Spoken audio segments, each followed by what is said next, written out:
Hello students, how are you? In this video I will teach you the third chapter of science. The name of the chapter is natural fibers, means प्राकृतिक रेशे. In this chapter we will study, इस chapter में हम पढ़ेंगे animal fibres, जंतुओं से प्राप्त होने वाले रेशों के बारे में, एंड ऊल मार्क और ऊन देने वालों के बारे में.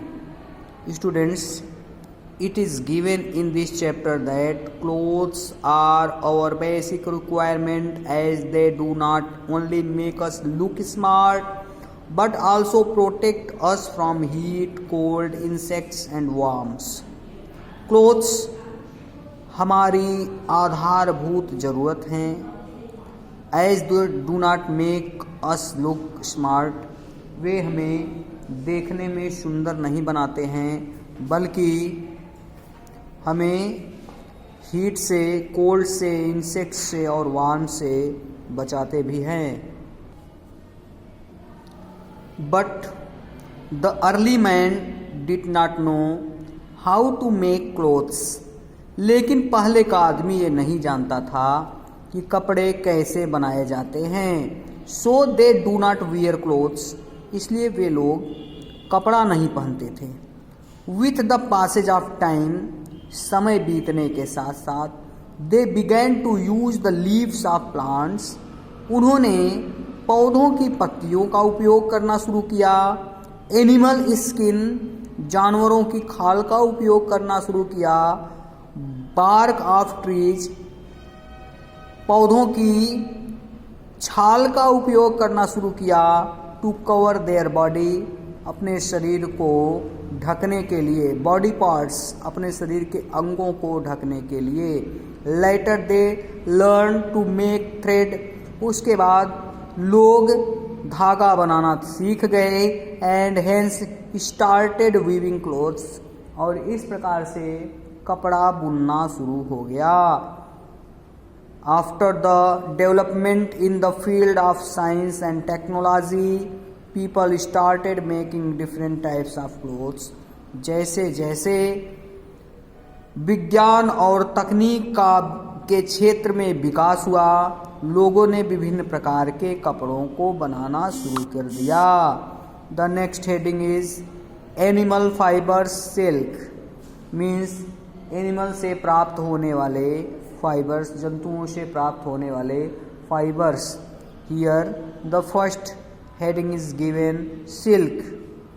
Silk is one such fabric which keeps us warm in winters and cool in summers because it is a bad conductor of heat.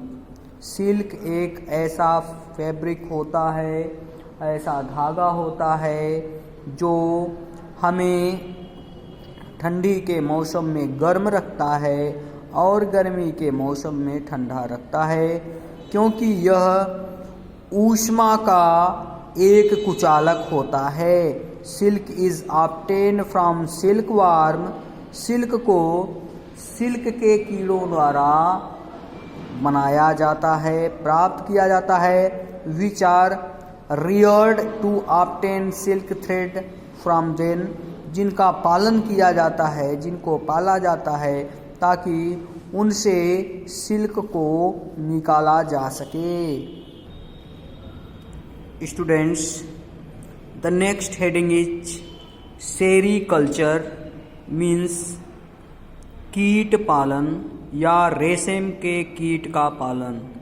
The art of breeding of silkworm for commercial use is known as sericulture. Here the definition of sericulture has been given, means वह कला जिसमें हम silk का उत्पादन करने के लिए silk के कीड़ों को बड़े पैमाने पर पालते हैं. इस आर्ट को हम सेरीकल्चर कहते हैं. Tiny eggs of silkworm moth are incubated till they hatch and become moths. Silk के कीड़ों को तब तक रखा जाता है जब तक कि ये अंडे से मॉथ्स के रूप में कन्वर्ट नहीं हो जाते हैं। They are fed on mulberry leaves, ये मलबेरी के सहतूत के पत्तियों को खाते हैं। आफ्टर 6 मंथ, 6 महीने के बाद they become ready to spin the cocoons, वे कोकून्स बनाने के लिए तैयार हो जाते हैं। Branches and leaves are left near them to so that they can climb up and make the cocoons of one single thread. इसीलिए इन पेड़ों की शाखाओं को और पत्तियों को छोड़ दिया जाता है जिससे ये कीड़े इन शाखाओं और पत्तियों पर चढ़ सकें और एक सिंगल थ्रेड वाला कॉकून बना सकें। This process takes almost 8 days to complete. इस प्रोसेस को पूरा होने में 8 दिन लग जाते हैं। After the completion of this process, इस प्रोसेस के पूरा हो जाने के बाद cocoons are boiled to kill the insects inside the cocoons. Cocoons को बॉयल कर दिया जाता है जिससे इनके अंदर ये जो रेशम के कीड़े हैं ये मर जाएं।